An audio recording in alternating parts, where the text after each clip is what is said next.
गेल्या 120 वर्षापासून ज्या पावन जागेत अखंड दररोज कीर्तन सेवा चालते ती परंपरा सुरू केलेल्या परमपूज्य रघुनाथ तात्यासाहेब कोटणीस महाराज यांच्या 100व्या पुण्यतिथीनिमित्ताने कैवल्यधाम येथे ख्यातनाम गायिका विदुषी मंजुषाताई पाटील कुलकर्णी यांच्या स्वरातून गायन सेवा संपन्न झाली।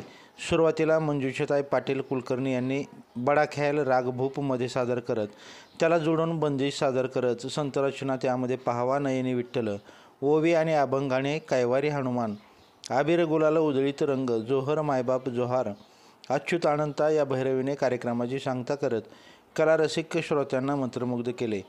त्यांना तितकीच अप्रतिम साथसंगत तबला विवेक पोद्दार, हार्मोनियम कृष्णा मुखेडकर, पकवाज ज्ञानेश्वर दुधाने, टाळ वैभव केंगार, तर स्वर साथ देवश्री दंडवते, हर्षल पटेल, सौम्या कोटणीस, सृष्टी करंदीकर यांनी केली।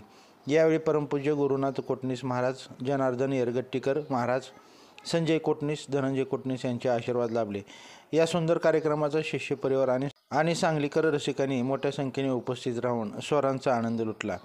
लाईव्ह महाराष्ट्र झोन न्यूजच्या यूट्यूब चॅनलला सबस्क्राईब करा, तसेच आमच्या फेसबुक पेजलाही फॉलो करा।